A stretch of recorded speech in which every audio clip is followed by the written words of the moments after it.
Minha gente querida, amada, que acompanha aqui o programa em frente, nós estamos respondendo a seguinte pergunta nessa parte 2 aqui, o segundo vídeo, que diz o seguinte: afinal de contas, essa decisão de fecha a igreja, ela é certa ou é errada?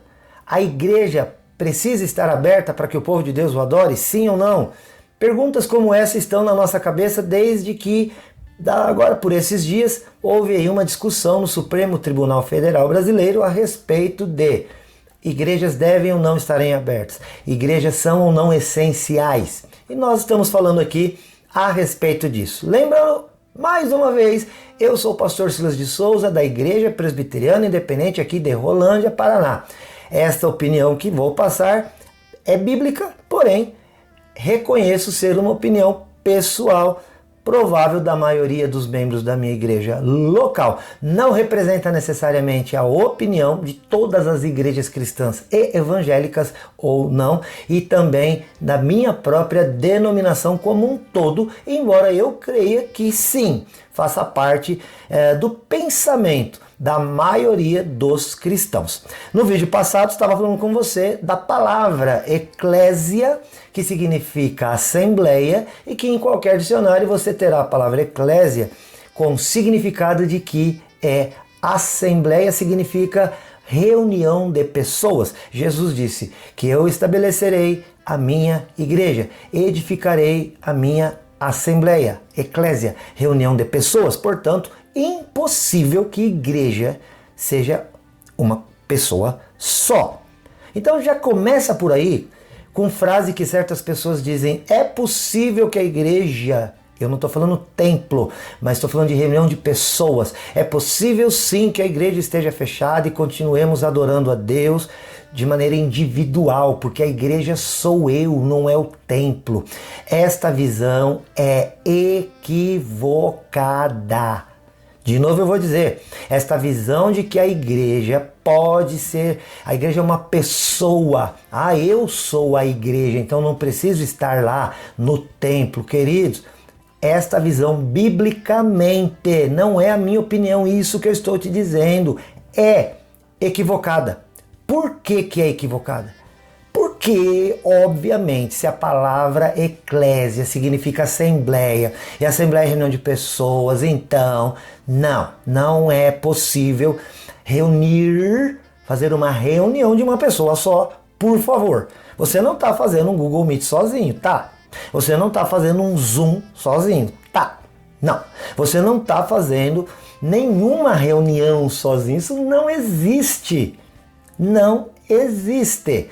Hoje temos meios tecnológicos para que as pessoas se encontrem, tudo bem. Aí é outra conversa, mas dizer que a igreja é não. Em Romanos 16:5, o apóstolo Paulo fala: a igreja que se reúne aí em Roma. Ou seja, a assembleia, o encontro das pessoas que estão reunidas. E olha que ele está falando num tempo em que Roma proibia a reunião de pessoas. Claro que por questões religiosas que eles queriam que os deuses romanos, o imperador fosse adorado e não Jesus Cristo. Mas ainda assim, eles se reuniam. Olha, em Atos 12, Herodes manda matar, maltratar os apóstolos, os discípulos, prende Pedro e Tiago, mata Tiago à espada, deixa Pedro preso para matar no outro dia. E por que fazia isso? Porque ele não queria a reunião da igreja. E você acha que a igreja parou ou continuou, queridos? A igreja continuou, ou seja, eles continuaram se reunindo. Mesmo com a morte de Tiago, eles não se intimidaram. Eles se reuniram na casa de Maria, mãe de João Marcos, sim, aquele que escreveu o Evangelho de Marcos, e lá eles faziam incessantes orações por Pedro que estava preso. Eles continuaram se reunindo. Mas nós somos cristãos, temos que obedecer às autoridades constituídas. Neste caso, não. Porque esta obrigatoriedade, esse decreto romano de que era proibido reunir-se como cristão, não podia ser obedecido. Ia contra a vontade de Deus. Claramente contra. Jesus estabeleceu a reunião das pessoas que criam no nome dele. Então eles se reuniram escondidos, mas se reuniam. Estavam com um certo temor, sim, mas estavam reunidos e oravam. Então, Romanos 16:5, a igreja que se reúne. Não existe igreja, né, assim, individual. A igreja é uma reunião. Em 1 Coríntios 11:18, o apóstolo Paulo está orientando a igreja. Aliás, todas as cartas do apóstolo Paulo elas foram escritas para igrejas, para que as pessoas se relacionassem bem nesta reunião, nesta eclésia, nesta assembleia. Ou seja, ele não mandava a carta para uma pessoa ou igreja, falando com igreja, vocês devem fazer. Igreja, vocês devem observar. Igreja, vocês, é plural. Parem de dizer que eu sou a igreja e por isso eu não preciso estar lá. Não é verdade. A igreja é reunião.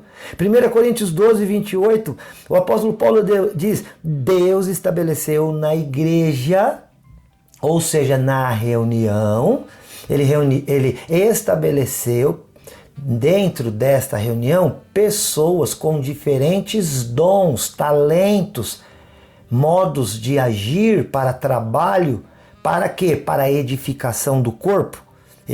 Isso vai ser dito lá em 1 Coríntios 14:12, os dons para a edificação da igreja. Aí a gente pega a igreja, vamos trocar pela palavra da língua portuguesa, que é assembleia. E aí entendendo que a assembleia, de novo, é reunião de pessoas. Então não tem como ser igreja.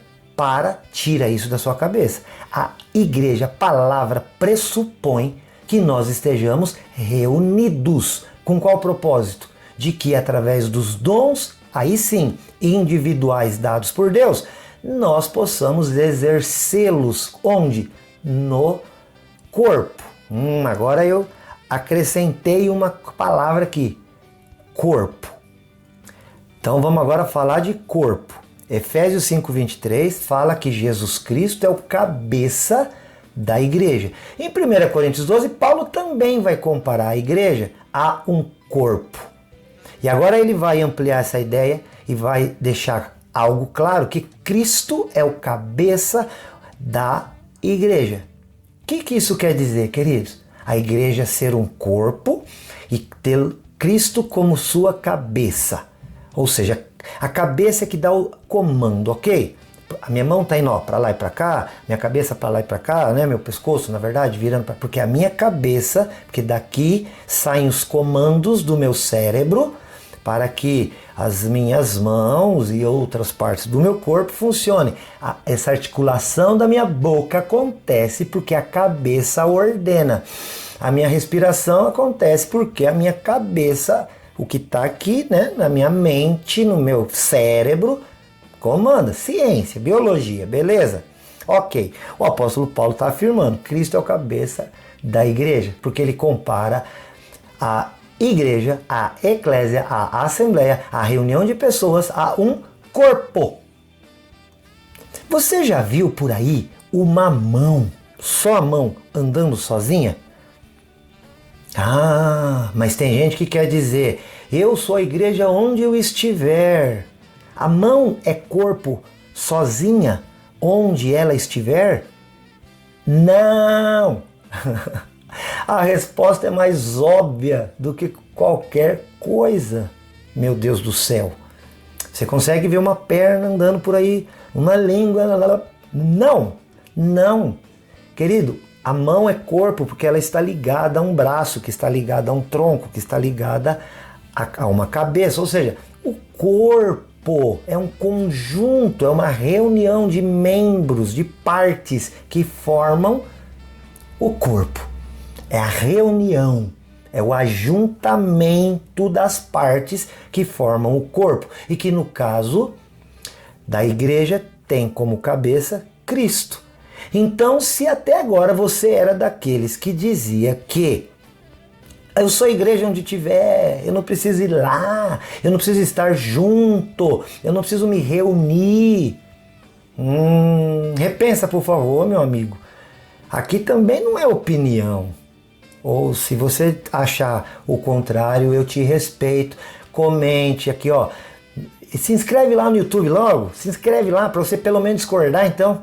Nem que seja para dar um dislike no que eu estou dizendo aqui. Vai lá e comenta, se inscreve, em frente responde, aciona o sininho lá, vai chegar a notificação. E aí você pode pensar assim, deixa eu ver o que esse pastor está falando aqui. Assiste aqui na TV Cultura, segunda a sexta-feira, 8 da manhã, 1h da tarde. Não sei. Você pode criticar, né? E você pode se posicionar a respeito. Mas eu queria entender daqueles que dizem, a igreja sou eu. Não existe. Não, a igreja somos nós. É plural, porque é assembleia, é um conjunto, é uma reunião, e reunião pressupõe pessoas e não pessoa. Então parece que a coisa vai ficando cada vez mais óbvia. Colossenses 4,15, o apóstolo Paulo terminando a sua carta a Colossos, a igreja que estava reunida naquela cidade, ele vai falar com uma mulher chamada Ninfa, que ele diz assim, olha, manda aí um abraço, né? A igreja que está hospedada na casa de Ninfa. Não era a casa de Ninfa que era a igreja, eram as pessoas que ali estavam reunidas. Então eu estou te dizendo que eu estou distinguindo bem, ok? Igreja e templo. Mas eu estou afirmando que sim, a igreja só existe enquanto corpo, enquanto reunião, enquanto ajuntamento de pessoas, para que os dons possam ali serem também oferecidos como forma de amor, de serviço, de edificação, de crescimento e etc. De novo, Apocalipse capítulo 1, versículo 4, o Senhor Jesus, através de João, manda 7 cartas. Para quem? Para as igrejas.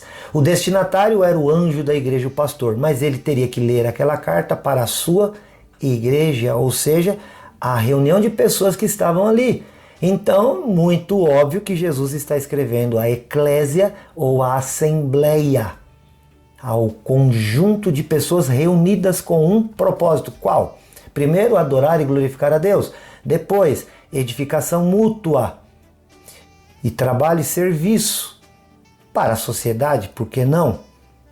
Então, até aqui eu acho que você já entendeu aqui a minha opinião. A igreja é essencial. A igreja é reunião de pessoas. A igreja é estabelecida por Cristo, edificada por Ele, como um corpo que não é possível de maneira mutilada, quebrada, espedaçada, ande por aí. Eu só sou igreja quando eu estou no grupo chamado igreja.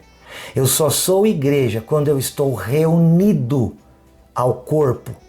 Individualmente, somos partes do corpo, mas o corpo toma forma quando ele está reunido. Vou ficando por aqui. Nós vamos ter um terceiro vídeo sobre isso. O que você acha desse assunto? A igreja é essencial? A igreja tem que estar aberta? Sim ou não? Claro, estamos em tempos de pandemia, vamos falar disso no próximo. Não deixa de assistir, porque se você assistir só o que eu passei antes, que vai estar nos cards aqui, ou o que vier depois, ou só este aqui, querido, você vai entender pela metade e isso não será bom nem para mim nem para você. Por favor, se inscreva no canal do YouTube caso você não possa acompanhar aqui pela TV Cultura. Vamos debater o assunto. A igreja é essencial? A igreja precisa estar aberta? Mas tempo de pandemia, questão de saúde, é amor a igreja estar fechada? Ou então é amor a igreja estar aberta? Vamos responder isso aqui. Se você tem uma dúvida, crítica, sugestão, 43991475007 é o nosso WhatsApp, ok? Olha, e se você tiver outra dúvida e você quiser saber a nossa opinião ou então a nossa resposta bíblica para o assunto, não esquece que o Em Frente responde. Tchau, querido. Deus abençoe. Ó, te amo em Jesus.